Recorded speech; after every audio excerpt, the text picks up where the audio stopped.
Happy Saturday and welcome back to our YouTube channel.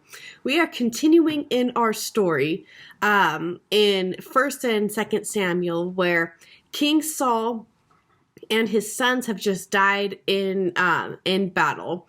And so what that technically means is that David is now going to be the next king, because he was anointed by the prophet Samuel, because God had specifically chosen David to be the next king of Israel.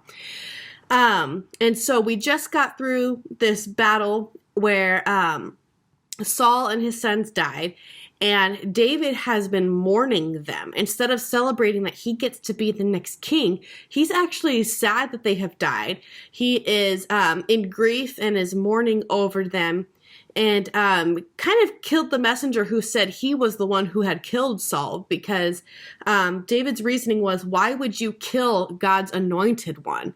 And so that's where we kind of left off the story with David is now getting ready to be the king. Yeah, so David now returns to what is the tribe of Judah. This is the tribe in which his family had descended from, or had been part of, and that is one of the 12 tribes. And there, the people of Judah actually placed him as king. And this was in the south of the land that they had. So now David was now, being such a admired person throughout the people, especially in Judah, they placed him to be the new king. However, Saul's military commander, Abner, had a different idea. He didn't want David to be king. Instead, he looked for the only survivor of the family of Saul, as in the only son that survived, and this was Ishbosheth. So Abner takes Ishbosheth and says, no, you are now going to be king instead of Saul. And so then Ishbosheth becomes king to the north of what is Israel at this time.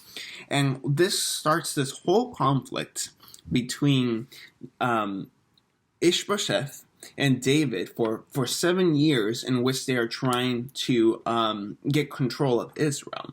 And of course, God is behind David and not Ishbosheth.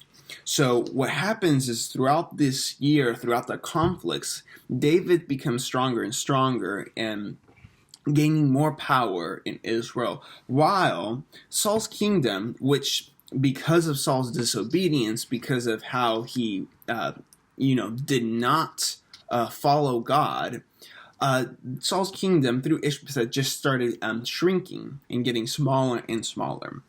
And after many different conflicts that happened between these different peoples, Abner was actually starting to lose what is his favor with Ishbosheth and the other people around him, to the point that Abner then goes to David and says, you know what?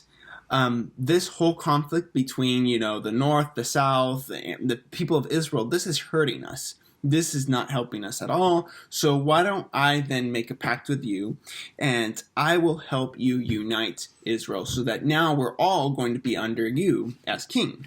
And this was amazing. David was like, yes, you know what?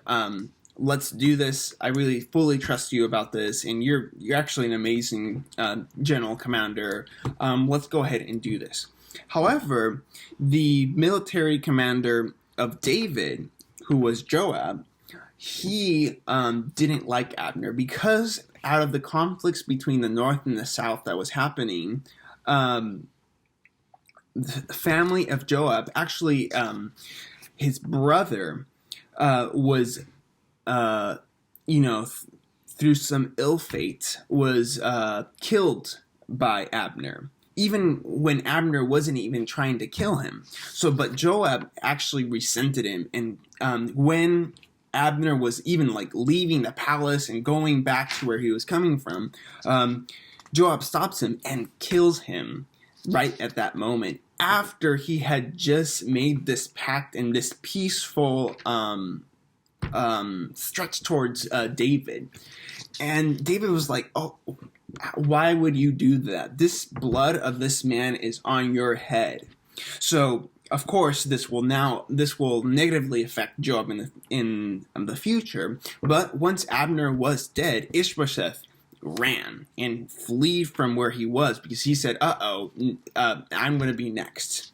And in that way, people came and killed him, and then went all the way to David and be like, yes, we killed the one who you're against and who you wanted dead because you wanted to be the king and all that. And David was like, when the messenger came and told me that Saul was dead and that he had killed Saul, I had him killed because of the terrible thing he did against an anointed one. So what do you think I'm going to do with you guys right now? So, of course, the people who killed Ishbosheth also died because they weren't supposed to do that. That was, against really what was their king at that time and against what really was the plan of David and the plan of God.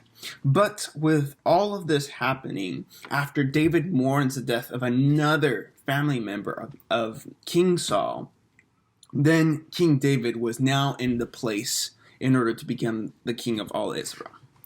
And so in this time, David actually still continued to mourn for the death of Ishbosheth because he was the son of Saul. And it kind of was like the final son of Saul.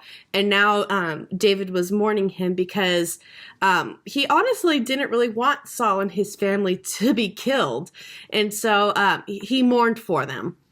And so what's coming up next is a very interesting series of events where David will soon be anointed king again because now he has two kingdoms that he's going to unite again. But that still won't be the end of everything that happens because David's going to make some choices in these coming chapters that will affect his kingdom and it will affect his relationship with God. And so we'll talk more about that, and we'll talk about how our choices affect our relationship with God.